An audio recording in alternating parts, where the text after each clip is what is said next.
कैसे हैं दोस्तों? आपका हमारे चैनल में एक बार फिर स्वागत है। पहला प्रश्न है, भारत के नेपोलियन के लिए किसे जाना जाता है? तो इसका उत्तर है समुद्रगुप्त। ठीक है, नेक्स्ट प्रश्न पे आइए। सिलेंडर में कौन सी गैस उपयोग की जाती है? मेथेन, एथेन, एथेन और प्रोपेन और ब्यूटेन। तो जो सिलेंडर में गैस उपयोग की जाती है वो प्रोपेन और ब्यूटेन की जाती है। कौन सी की जाती है? प्रोपेन और ब्यूटेन। ठीक है, नेक्स्ट पे आइए। भारत में पहली बार राष्ट्रीय आय का अनुमान किसने लगाया था? भारत में पहली बार राष्ट्रीय आय का अनुमान किसने लगाया था? वो लगाया था दादा भाई नौरोजी ने। दादा भाई नौरोजी ने वो लगाया था। उन्होंने एक प्रयास किया था 1867 से 1868 के बीच में, और उन्होंने बताया था कि जो प्रति व्यक्ति आय है वो करीब 20 रुपये है। ठीक है, अभी जो हमारा केंद्रीय सांख्यिकी कार्यालय है जो हमारी प्रति व्यक्ति आय का अनुमान लगाता है, ठीक है, उसको CSO बोलते हैं। क्या बोलते हैं उसको? CSO, central statistical office. ठीक है, नेक्स्ट पे आइए। सुंदरवन डेल्टा कौन सी नदी बनाती है? तो सुंदरवन डेल्टा कौन सी नदी बनाती है? गंगा नदी। डेल्टा मुख्यतः नदी के उस मुहाने पे बनता है जहाँ पे वह किसी समुद्र या किसी झील में गिरती हैं। और एक इसमें और इम्पोर्टेंट है कि वो जो भूभाग का जो आमतौर जो क्षेत्र होता है ना, वो त्रिभुजाकार होता है उसका। ठीक है, क्लियर हुआ? नेक्स्ट पे आओ। वायुमंडल में नाइट्रोजन कितने प्रतिशत है? वायुमंडल में नाइट्रोजन कितने प्रतिशत है? तो बच्चों, वायुमंडल में जो नाइट्रोजन है ना वो 78% है। ठीक है, वायुमंडल में नाइट्रोजन कितनी है? 78% है। इसके बाद नंबर आता है ऑक्सीजन का। ऑक्सीजन कितनी है? 20% है। और फिर उसके बाद इसमें और दूसरी बहुत सारी गैसें हैं, जैसे कि आपकी आर्गन है 0.93% है, नियोन है, मेथेन है, कार्बन डाइऑक्साइड है, ठीक है, हाइड्रोजन है, ये और बहुत सारी गैसें वायुमंडल में हैं हमारे। क्लियर हो गया? तो नाइट्रोजन का क्लियर हुआ ना, 78%। प्रश्न 6 है, मानवाधिकार दिवस कब मनाया जाता है? तो मानवाधिकार दिवस 10 दिसंबर को मनाया जाता है। कब मनाया जाता है बच्चों? 10 दिसंबर को मनाया जाता है। ठीक है, 4 दिसंबर को नौसेना दिवस मनाया जाता है। ये लिख लेना भाई, नौसेना दिवस मनाया जाता है। ठीक है जी, 4 दिसंबर को। बात आती है 10 जनवरी को। 10 जनवरी को विश्व हिंदी दिवस मनाया जाता है। क्या मनाया जाता है? विश्व हिंदी दिवस। ठीक है, 1 दिसंबर विश्व एड्स दिवस के नाम से जाना जाता है।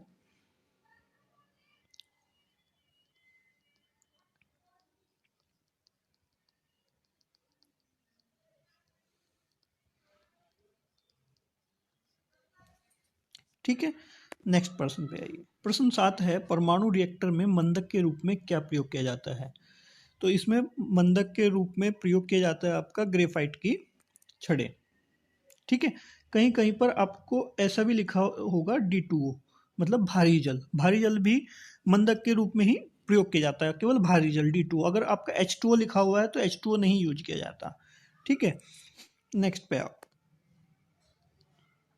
नाथुला दर्रा किस राज्य में स्थित है? नाथुला दर्रा किस राज्य में स्थित है? तो किसमें है? सिक्किम। किसमें बच्चों? सिक्किम। याद रहेगा ना? अच्छा, अब बात आती है कि जम्मू कश्मीर, उत्तराखंड और हिमाचल में भी कोई दर्रे हैं क्या? देखो, मैं यहाँ से शुरू करता हूँ, आपको हिमाचल से शुरू करता हूँ। हिमाचल में कौन सा है? रोहतांग है, सिपकिला है ना, बोमडिला है, रोहतांग। ये याद रख लेना, हिमाचल में कौन कौन से हैं? रोहतांग, सिपकिला और बोमडिला है। और जम्मू कश्मीर जो आता है आपका, जो जम्मू कश्मीर है, जम्मू कश्मीर को में ये देखो, एक चीज याद रख लेना, जो ला ज्यादातर आते हैं, जिनके पीछे ला आएगा, जिनके पीछे ला आएगा, वो ज्यादातर जम्मू कश्मीर के ही हैं। दो या तीन हैं ऐसे जो दूसरे प्रदेश में हैं, जैसे कि एक तो सिपकिला, वो हिमाचल प्रदेश का हो गया, है ना। एक उत्तराखंड का आता है मानाला, उत्तराखंड का आता है मानाला, मानाला। है ना। उत्तराखंड में और भी हैं आपके, मानाला है, लिपुलेख है, नीति है, मयाली है, ठीक है। तो जम्मू कश्मीर में जितने भी आएंगे आपके, वो सब में ला आएगा, जैसे कि पेंसिला, रेजांगला, सासेरला, सियाला, सिंगोला, जोजिला, ठीक है, नामिकला, सही। प्रश्न 9 है आपका, हरित क्रांति के जनक कौन थे? हरित क्रांति के जनक नॉर्मन बोरलॉग थे। कौन थे? Norman Borlaug. याद रहेगा आपको। ये प्रश्न थोड़ा सा समझना चीज़ों को। अगर पूछा जाता है हरित क्रांति के जनक कौन है, तो नॉर्मन बोरलॉग। और अगर पूछा जाता है कि भारत में हरित क्रांति के जनक कौन है, तो भारत में हरित क्रांति के जनक MS स्वामीनाथन हैं। याद रहेगा। अच्छा, वर्गीज कुरियन कौन थे? वर्गीज कुरियन, वर्गीज कुरियन श्वेत क्रांति के जनक माना जाता है इनको, श्वेत क्रांति, ठीक है भाई। अब बात आती है इंदिरा गांधी को। इंदिरा गांधी को रजत क्रांति की जनक कहा जाता है। कौन सा? रजत क्रांति, ठीक है। नेक्स्ट पे आओ। इलेक्ट्रिक बल्ब में कौन सी गैस भरी होती है? ये आती है आपकी आर्गन। अब आर्गन तो हमने ले ली। अब बात आती है कि ये हीलियम, हीलियम कहाँ भरी जाती है? ये कभी सुनी आपने हीलियम कहाँ पर भरी जाती है? देखो, जो हवाई जहाज के टायर होते हैं ना, इनको समझ लेना भाई। हवाई जहाज के टायर में भरी होती है हीलियम, ठीक है। क्लियर हो गया ना। नेक्स्ट पे आओ। सौरमंडल में सबसे छोटा ग्रह कौन सा है? बुध। समझ में आ गया? कौन सा है? बुध। और सबसे बड़ा कौन सा है? बृहस्पति, ठीक है ना। सबसे बड़ा कौन सा है? बृहस्पति। सबसे, अगर बात आती है चमकीला, कौन सा है? शुक्र, ठीक है ना। और जो लाल ग्रह बोला जाता है, कहीं पे पूछा जाए कि लाल ग्रह कौन सा है, तो वो कौन सा है? मंगल। अब ग्रहों की संख्या कितनी है? 8। नेक्स्ट, सांची के जो स्तूप हैं किस कला व मूर्ति कला को दर्शाते हैं? किसकी कला को? बौद्ध, ठीक है। नेक्स्ट पे आओ। द डॉन, ये डॉन नहीं है भाई, ये गलत लिखा गया। द डॉन लाफ्टर नहीं है ये है द डोज लाफ्टर। तो ये कौन है? RK लक्ष्मण। कौन है? RK लक्ष्मण, ठीक है। अब बात आती है RK नारायण। RK नारायण को आप जानते हो। RK नारायण ने बहुत अच्छी लिखी थी, मालगुडी डेज और गाइड। कौन सी लिखी थी? गाइड और माल गुड़ी डेज, ये याद रखना, ठीक है। अमृता प्रीतम, बहुत ज्यादा पूछा जाता है अमृता प्रीतम के बारे में। तो कागज ते कैनवास, 49 डेज। फिर विक्रम सेठ, विक्रम सेठ की भी एक बहुत अच्छी बुक है, शूटेबल बॉय, अ शूटेबल बॉय, ठीक है। नेक्स्ट, गौतम बुद्ध के समकालीन दार्शनिक कौन था? ये था आपका कन्फ्यूशियस। कौन था? कन्फ्यूशियस, ठीक है। ये भी आप एक बार पढ़ लो, इनको भी फटाफट मैं बता देता हूँ। इबन बतूता, हुएन स्वांग और विलियम हॉकिंस किस किस के टाइम पे आया था? विलियम हॉकिंस का तो सबको पता होगा, जहांगीर के टाइम पे आया था। किसके टाइम पे आया था? जहांगीर के टाइम पे आया था, ठीक है। दूसरा बात आता है ह्वेन स्वांग। ह्वेन स्वांग का भी आप याद रखना है से है तो हर्षवर्धन पे आया था। नेक्स्ट, इबन बतूता, मोहम्मद बिन तुगलक था, उसके शासनकाल में आया था इबन बतूता। और इसने एक बुक भी लिखी थी रहला के नाम से। क्या लिखी थी? रहला, ठीक है। बॉक्साइट किस धातु का प्रमुख अयस्क है? बॉक्साइट। तो बॉक्साइट किस धातु का है? एल्यूमिनियम का। किसका है भाई? एल्यूमिनियम का, ठीक है। इसका फॉर्मूला भी होता है Al2O3 इंटू 2H2O, ठीक है। ये बॉक्साइट एल्यूमिनियम का मुख्य अयस्क होता है।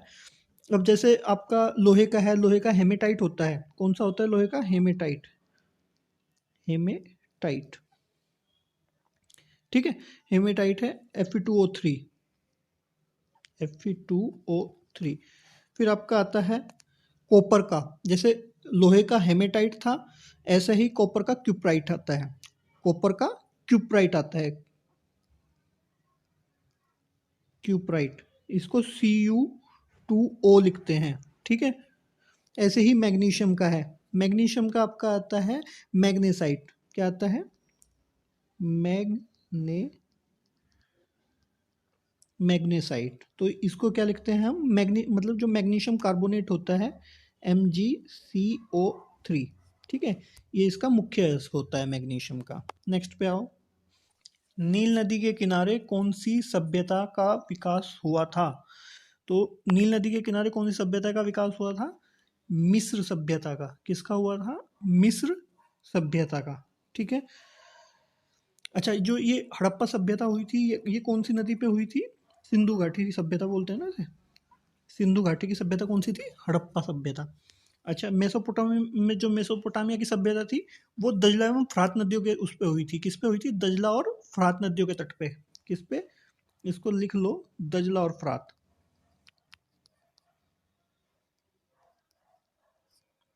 ठीक है।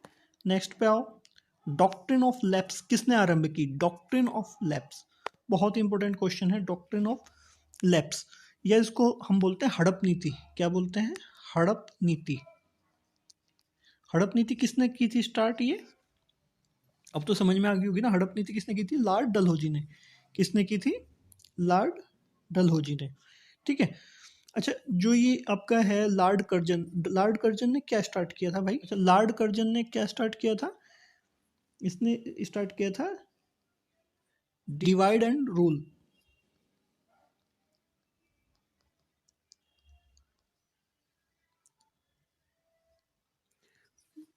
फूट डालो और राज करो, ठीक है। अब बात आती है विलियम बेंटिक। विलियम बेंटिक ने काफ़ी सुधार वाले काम भी किए हैं, जैसे कि सती प्रथा का अंत किया था, बाल हत्या पर रोक लगाई थी, नई शिक्षा नीति बनाई थी। तो इसने, विलियम बेंटिक ने ये काम किए थे। नेक्स्ट पे आओ, संयुक्त राष्ट्र संघ का मुख्यालय कहाँ पर स्थित है? तो इसमें दिए गए हैं वियना, पेरिस, न्यूयॉर्क और जेनेवा। तो संयुक्त राष्ट्र जो संघ का मुख्यालय है, यूएनओ बोलते हैं ना, यूएनओ, उसका मुख्यालय कहाँ पर है? न्यूयॉर्क में, क्लियर।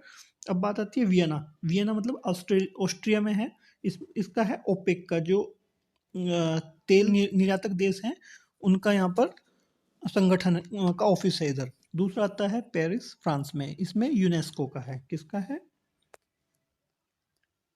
यूनेस्को का। थर्ड आता है जेनेवा। अच्छा, जेनेवा में किसका है? जेनेवा में कभी पढ़ा है आपने? जेनेवा कहाँ पे है? स्विट्जरलैंड में। जेनेवा कहाँ पर है? स्विट्जरलैंड में। WHO का ऑफिस है वहाँ पर। किसका है? WHO, विश्व स्वास्थ्य संगठन का। 20वां। ओणम उत्सव कहाँ मनाया जाता है? केरल में, ठीक है। अच्छा, फिर बात है तमिलनाडु, गुजरात और असम में। तमिलनाडु में मनाया जाता है पोंगल, लिख लो, ठीक है। गुजरात में उत्तरायण मनाया जाता है, और असम में बिहू, ठीक है। कभी कभी महाराष्ट्र का भी आ जाता है, महाराष्ट्र में मनाया जाता है, यहाँ पे मैं लिख देता हूँ महाराष्ट्र का।